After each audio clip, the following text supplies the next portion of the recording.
Hello everybody, Steven here with Cardboard Coalition, and today I figured I'd bring you, or we figured we'd bring you, a playthrough of Jamaica. Now this is a game by Space Cowboys. I'm trying to see so you guys can read it. It's a game by Space Cowboys. It's for 2 to 6 players, ages 8+, and it takes 30 to 60 minutes. All right, I don't know where to put the box lid in true cowboy fashion. All right. So here we go. We have the game set up here for 4 players, and let's go ahead and run through the setup really quick. First off, you take the loot cards, you shuffle them up, and you put down 9. There's 12 loot cards, so you put down 9. 12 loot cards in total. The next thing you do is you take the battle die, this little die right here, and these are little wooden die. You go ahead and set it right there so everyone can get their hands on that battle die. All right.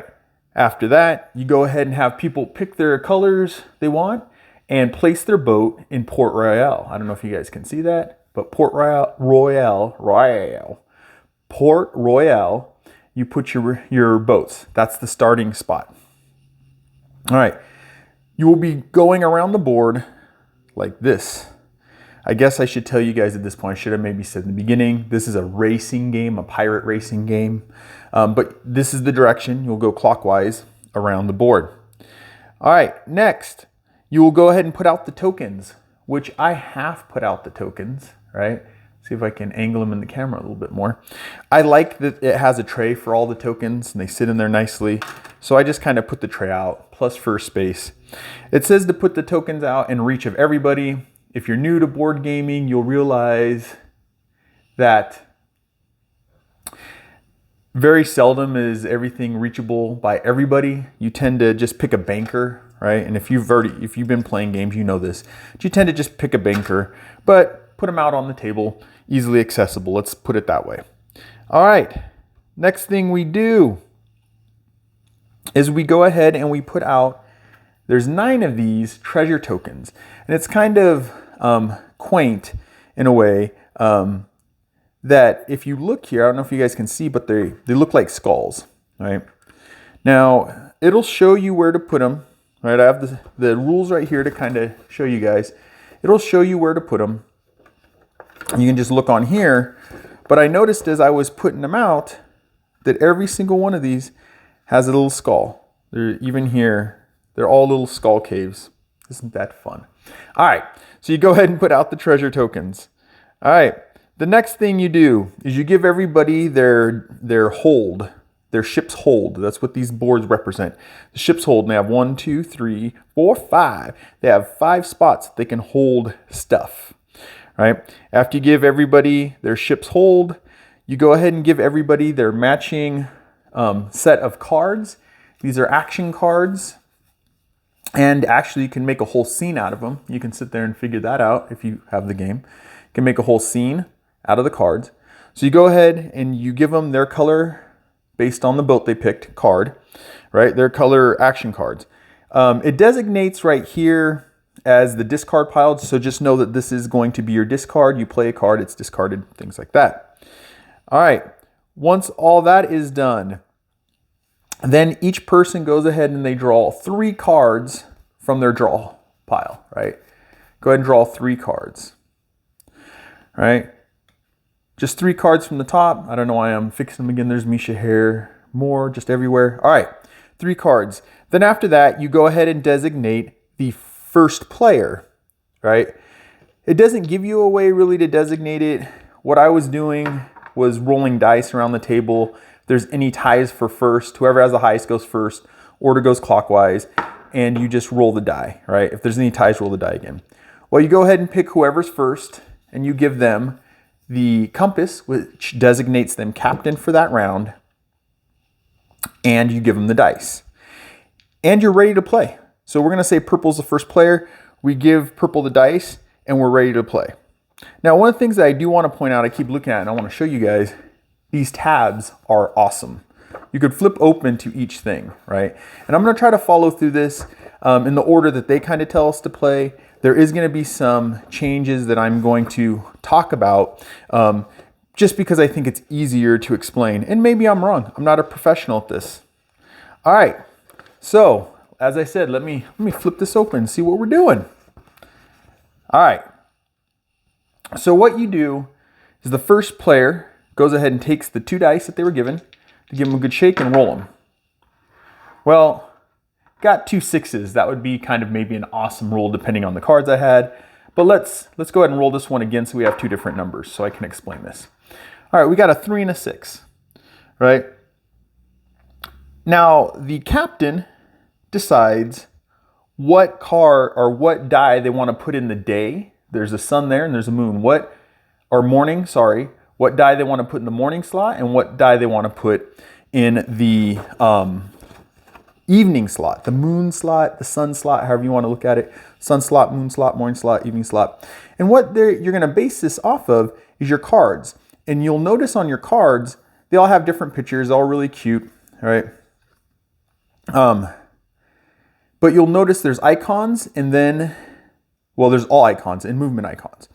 So what the captain wants to do before the captain even places the die is they want to decide what's best for them. And we're going to go ahead and say this captain is saying, I want to get moving. I want to race as far as I can. So we're going to go ahead and take the card that we choose without showing anybody, and we're going to put it face down. All the other people are going to do the same thing. They're going to choose a card, put it face down. Whoops, let me go back. Captain chooses their card.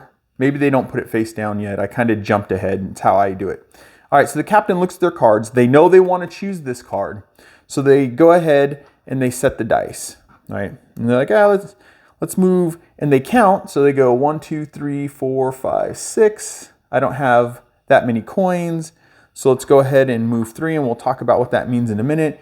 1, 2, 3. I got enough food to pay that. And we'll use 6 for the afternoon, which puts us at 1, 2, 3. And then you could choose which way you want to go, 4, 5, 6, all right? So the captain goes, I think that's a great go for me. I can get moving. So they choose their card. Well, the captain places the dice. Then everybody chooses their card and they put it down blindly so no one can see. And they say just to cover the discard pile. It'll make sense because you just flip it over then play it. So they choose their card. Everyone else, we're just going to blindly do it. They look through, right? And they choose their cards. Now, I can explain some of these icons to you, I guess, right now. So some of them are pretty easy to understand, right? You have goods and then you have movement, right? And there are actually, let's see if we can find them. There are actually negative movements. Let's flip these 2 out so I can show you guys. There's negative movements too. So you can move backwards. So let's go through what the iconography on this card is. Move forward, obviously, move backwards. This means you get some provisions, some food. This means you get gunpowder. And we'll explain how gunpowder works when we get to naval fights, because we're going to have naval fights in this game. So everybody, go ahead. Each person, they don't have to, you can do it at the same time. You pick your card, from your 3 cards. You go ahead and put it face down over your discard pile. So everybody picks. They put their cards down over their discard pile. All right. And then after that, everyone goes ahead, starting with the first player, and you play your actions. So we'll just run through this really quick. We know the captain right now for this round. So Mary Reed decides she's going to move 3. 1, 2, 3. And what this designates, whenever you see squares, it means you have to pay food, right? Squares mean food. You have to have that much food to pay. Any of the ports that you pull in, you have to pay coin. There's the round. It tells you how much, 3 and 5. The squares differ. You have 2, 3, 4. There's a 1 around here somewhere. So that helps you decide what you want to do. So first, Mary Reed does her first movement, which is a 3 movement. So she moves that spot. She has to pay 2 provisions to get that far. So she pays her provisions to the bank. You have to do the morning action, then you do the evening action, right? Left is morning, right is evening. And then she moves again. She goes 1, 2, 3, 4, 5, 6. Now, she's landed in a spot that has no provisions marker, right? And it has no doubloons, I think is what they call it in the game, doubloons marker. But what it does have is a treasure token. So when she lands there, she pays nothing. But what she does is she takes this treasure token, takes it off the board. You just kind of throw it somewhere, and she gets to draw a treasure card. Now this is where I'm going to go through these actual treasure cards. So she would grab one of these treasure cards, right? So in this case, now I gotta grab the name. In this case, she's gotten the sword. So the sword does something that's awesome. All right, so I just want to get the names for it, and I'll mess up the names. So this is Saren's saber, right? And what happens is if you get a powers card out of the treasure, you put it face up next to your hold. Kind of move that over. You put it face up next to your hold, right? There's the treasure. And there's 4 treasures in there.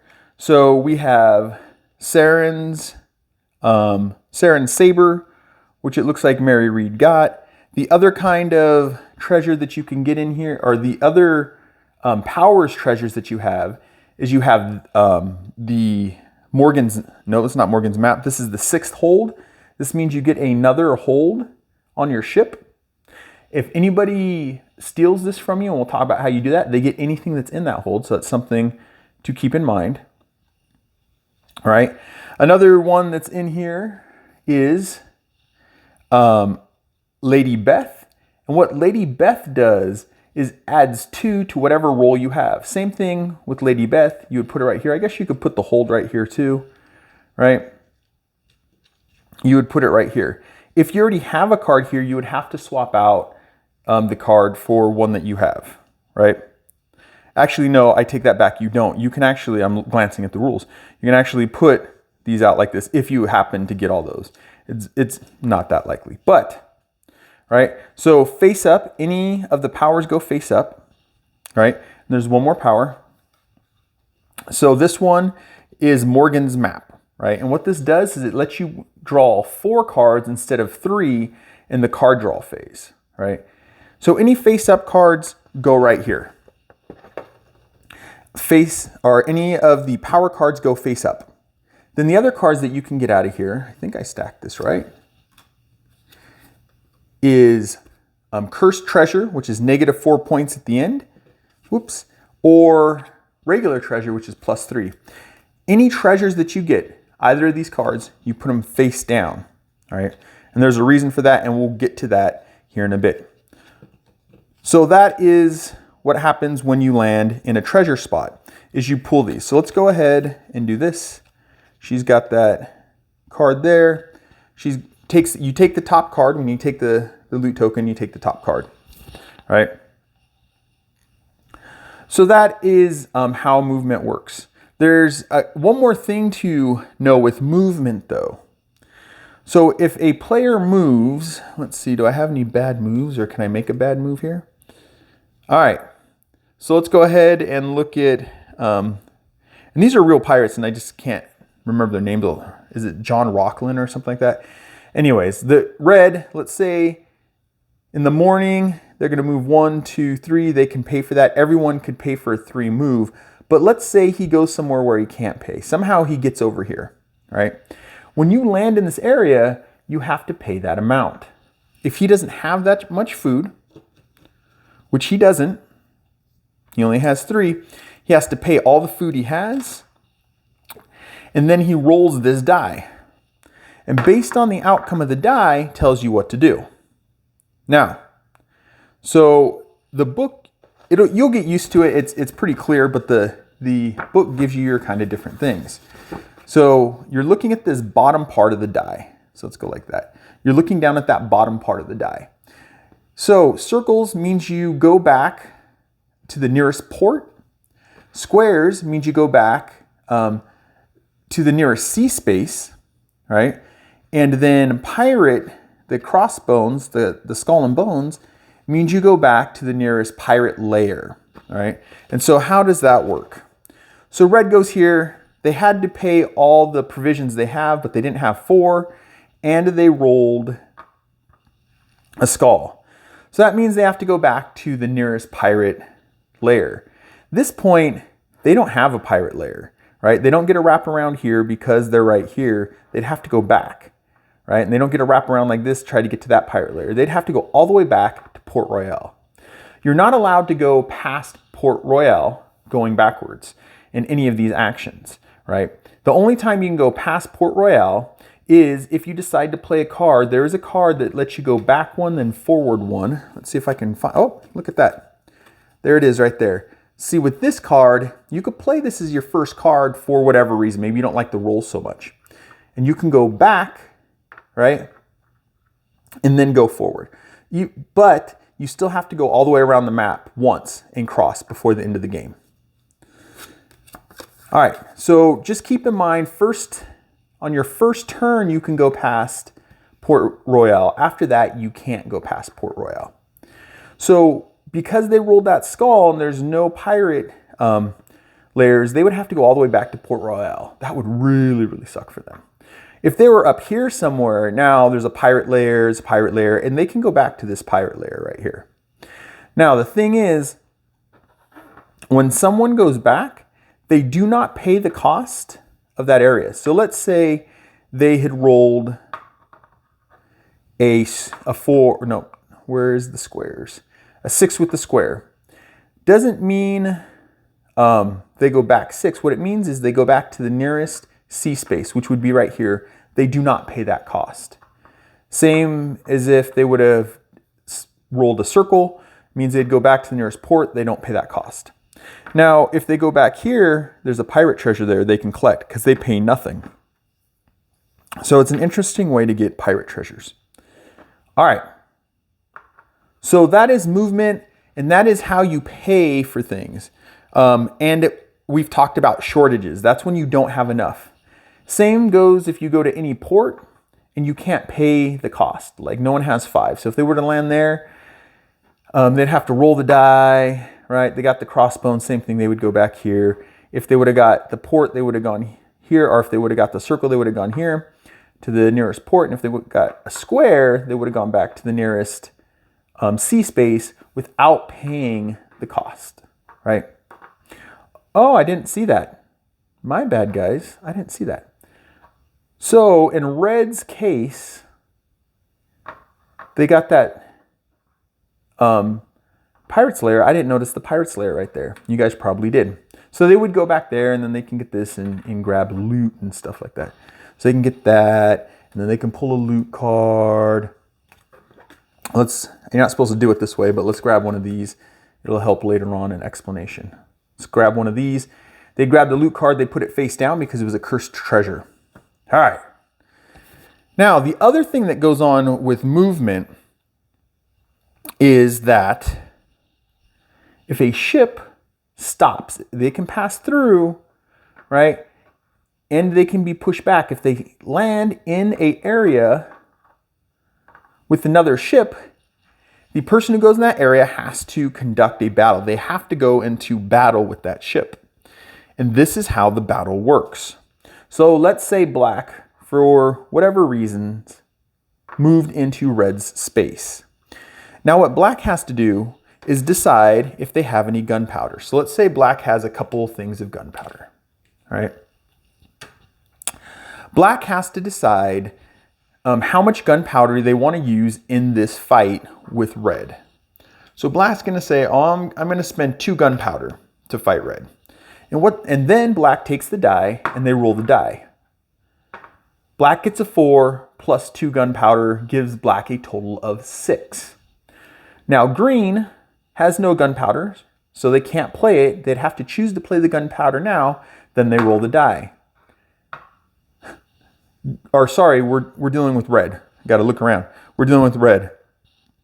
They have to roll the die. Red got an 8, right? And I forget, Black had a 6, right? 4 plus 2 had a 6. So, or let's just say they had 6. So that means Red wins. All gunpowder is gone, right? Each gunpowder means 1 extra counter. All gunpowder is gone. Now Red has some choices of things that they can do once they've won. Well, before we do choices they can do once they run, let's go over this. Black initiated this fight, right? If Black would to roll a star, an explosion, What that means is black wins. Red doesn't get a roll in defense. Now, if red, when they rolled, if the defender rolls an explosion, that means the defender wins. And it doesn't matter the number. Doesn't matter how many gunpowder that black put out or anything. This is an automatic win. If the attacker, the person who goes in the spot, initiates it, gets it, they win. Defender can't roll. If the defender gets it, that means they win no matter what the attacker has put out there. Now, no matter who wins, there's 3 options. There are 3 options that they can go with. So the first option is, let's see, black beat red. The first option is you could take any one of the cargo holds, loots from the cargo hold. Right? The next option is you can take any treasure cards that they have. So you can take any face up one or the top face down one, right?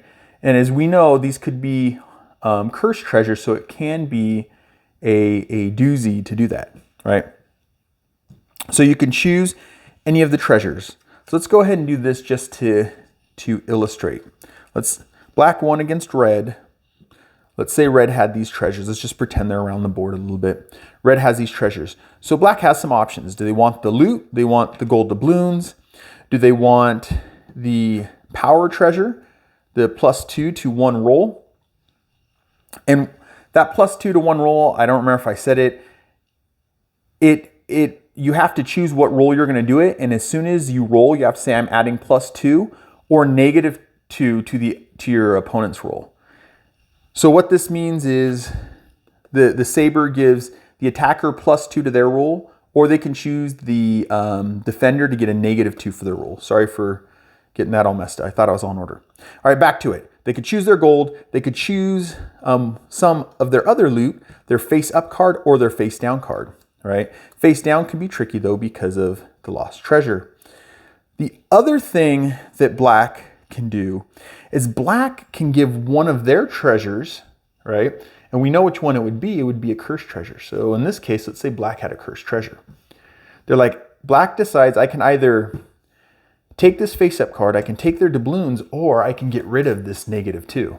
And so black is like, I won the battle, have some treasure, throws a cursed thing of loot onto the ship, and floats away. So that's how battle works, right? You put out gunpowder, the attacker puts out gunpowder, rolls the dice. The defender puts out gunpowder, rolls the dice. You look at whoever has the highest number with the gunpowder modifier, and then once you've determined who the winner is, and remember this means attacker or defender wins no matter what, end of story. Once the winner is determined, then you decide what you're going to do. Steal stuff from the hold, steal one of the treasures, either face down or face up, or give someone your face down treasure. So that is the attack. That's how it works.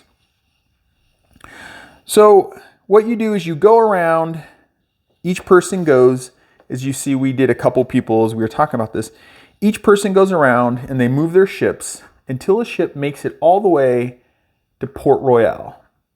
Once a ship makes it all the way to Port Royal, it's end of game, right? I'm just moving these around. Let's say they've moved around a whole bunch, right? Oh man, Stephen, why'd you do that? And I'm going to edit, but we're going to do this. All right. Let's first in this. Everyone plays their action. Go all the way back, right? In clockwise order, everyone plays their action. This becomes their discard pile. Then what happens is you build your cards back up. You draw from your draw deck until you have at least 3, each person. Each person has 3 cards. I know I'm not doing this in order, which might be confusing. So everyone has 3 cards, and if you have the modifier, you can have 4. And then you go ahead and you take captain, goes to the next player to the left, and they get the dice, and they're ready to start the round again. So that is the last part of a round. Once everybody's gone and played their cards, then they re-up their hand, so they have 3 or 4 if they have the modifier, if they have that treasure. And you give the compass to the next person to your clockwise, to your left, and you give them the 2 dice. And then you start all over again with the first part, roll the dice, so on and so forth. All right, now to win conditions. So once someone passes Port Royale, even if they were sitting here and they had move 6 or something, once they pass Port Royale, their turn ends. They're done, their turn ends. Now everybody else, right, still has a turn. So let's go something like this. Everyone else still has a turn. They get to play through their cards, right? Or the rest of the people in the round. So if purple passed first, everyone else gets to go, right? If, let's say, black gets passed first, that means at this point, how it's set up, red's gone, right? Everyone else gets to go, right? So you just finish the turn, the round. Once someone passes Port Royale, you finish the round. Now, once you do that, well, before we talk about that, let's talk about these holds, just so you guys know. Based on the cards and what you do, anytime you get gunpowder, gold, or provisions, you have to put it in one of your holds, right?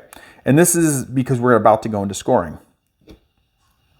So it has to be an empty hold. So in this case, let's say they played a card and they got some food, right? And it's based, the food, the provisions are based on what's here. So let's say, this is a 5. Let's say that's the roll. So they moved and then they get 5 food. What they do with that food is they have to put it in an empty hold. You can't share spaces. They have to put it in an empty hold. All right. Now, if all these are full, let's go like this. Let's make this fun. All these are full, right? And they still play this card for whatever reason, and they get their 5 food, right?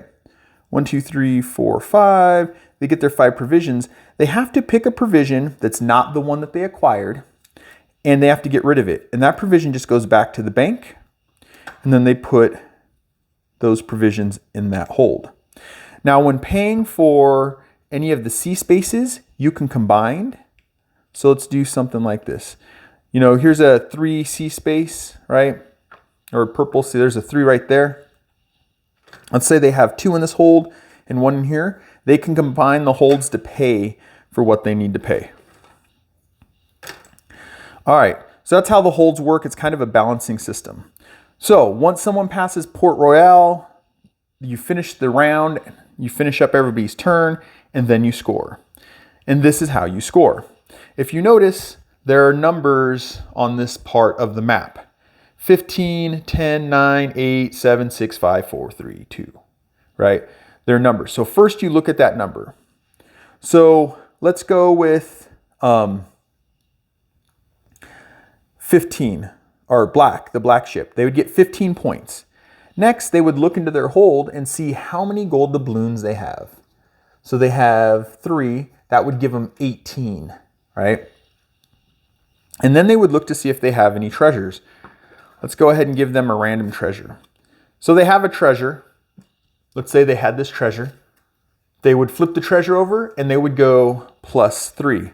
Now remember, if they have a negative, they have to do -4. So then you count the treasure. So they have a +3 on their treasure, so that's 15, 18 plus another 3 gives them 21. And you do that for everybody. Now, any ships that are beyond this red line, they haven't made it past this red line, they start with a -5, right? So we can look at red in this case. So red already has -5. Then they check their hold. They have 3 points. So that gives them -2. They're not doing so well. Then they look at their treasure. They got a -3, which puts them back at -5 points, right? And that's how you score. You score number in the C area that they're at. You score treasure on their ship, and then you score any loot cards. And that is how you play Jamaica, right? From Space Cowboy. I want to go back and say, hopefully I got everything. I think I jumbled it up a little bit, and this is fun too on the back. It's got some bibliography stuff, but this lets you flip through pretty easy. The game's really quick to learn and teach, right? And so hopefully I got everything. Hopefully it was understandable and you guys enjoyed. My name's Steven with Cardboard Coalition. I'll catch you in the next one. Bye.